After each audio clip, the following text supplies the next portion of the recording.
ये पाकिस्तान में क्या हो रहा है आप सबको पता है कि जैसे ईद सर पर है, ईद में कुछ दिन रह चुके हैं और कुछ दर्जी तो इस तरह होते हैं जो कि कपड़े पकड़ के ऑर्डर्स पकड़ के एतकाफ़ पर बैठ जाते हैं क्योंकि उनसे ऑर्डर्स कंप्लीट नहीं हो पाते। लेकिन इस बार कुछ ऐसा वाक़या पेश आता है कि आप लोग भी सुनकर हैरान हो जाएंगे। एक ग्राहक दर्जी के पास अपने कपड़े देने के लिए जाता है कि ईद में 15 दिन रह चुके हैं, आप मेरे ये कपड़े सिलाई कर दें।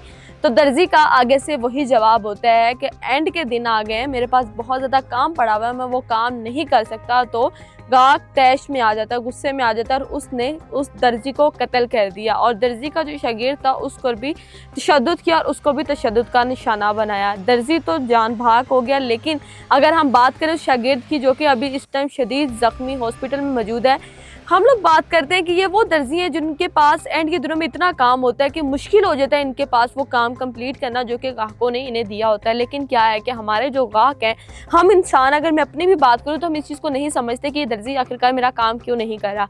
ये अब एक ऐसा अफसोसनाक वाक़या पेश आता है कि ये हम लोग गुस्से का कंट्रोल नहीं कर पाते। हमेशा से यही सुनते आ रहे हैं कि गुस्सा जो है वो इंसान पर बहुत बुरा होता है। गुस्से में इंसान को ठंडे दिल से काम लेना चाहिए, सोचना चाहिए कि हम गुस्से में कोई ऐसा काम ना कर दे जिससे नुकसान हो। अब उसका तो कोई नुकसान ना हुआ, लेकिन वो दर्जी जो कि लाखों लोगों का अरमान था, उसके भी बच्चे थे, बीवी थी, वो जवान दर्जी था जिसको गाहक ने सिर्फ इस वजह से मार डाला कि उसने उसका सूट सिलाई करने के लिए क्यों नहीं पकड़ा। हम लोग ये चीज़ें पहले क्यों नहीं सोचते कि हम ईद से पहले के सारे काम मुकम्मल कर लेने चाहिए कि हमारे जो कपड़े वगैरह हैं वो हम कुछ देर पहले ही उन दर्जियों को दे दें ताकि दर्जी हमारा काम जो है वो टाइम से कर दें। लेकिन ऐसा कुछ भी नहीं होता। हम लोग गुस्से में आ जाते हैं कि आखिरकार अगले बंदे ने हमें मना क्यों किया। पहले ये सुना करते थे कि लोग कहते थे कि माएँ जो हैं वो बात जमेंगी, लेकिन ऐसा क्यों कहा जाता था, हम आपको बताते हैं कि आजकल की जो औलाद है वो माँ बाप पे भारी है।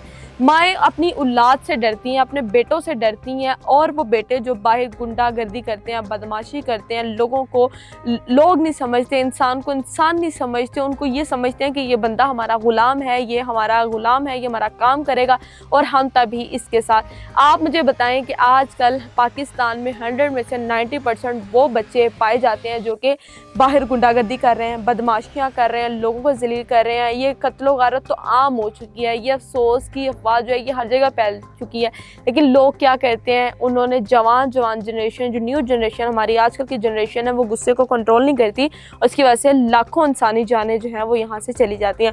अब मैटर कुछ भी इतना नहीं होता, सिर्फ एक इतनी ही सी बात थी कि दर्जी ने सिर्फ इस चीज़ से मना किया था कि मेरे पास काम बहुत है, मैं तुम्हारा सूट नहीं सी सकता।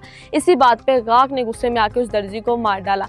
हम लोग अपनी न्यू जनरेशन से क्या एक्सपेक्ट करते हैं कि हमारी ये वो जनरेशन है जिसको हम लोगों ने एजुकेशन अच्छी दी है, अवेयरनेस नहीं है लोगों में, एजुकेशन के बाद, अवेयरनेस के बाद, सब चीज़ों के बाद भी लोग अपने आप को कंट्रोल नहीं कर पाते। तो हम चाहते हैं कि ये जो दर्जी है जो कि इस चीज़ की बेच चढ़ा है, बहुत से लोग कमेंट्स कर रहे थे कि अब हमें भी ये करना पड़ेगा।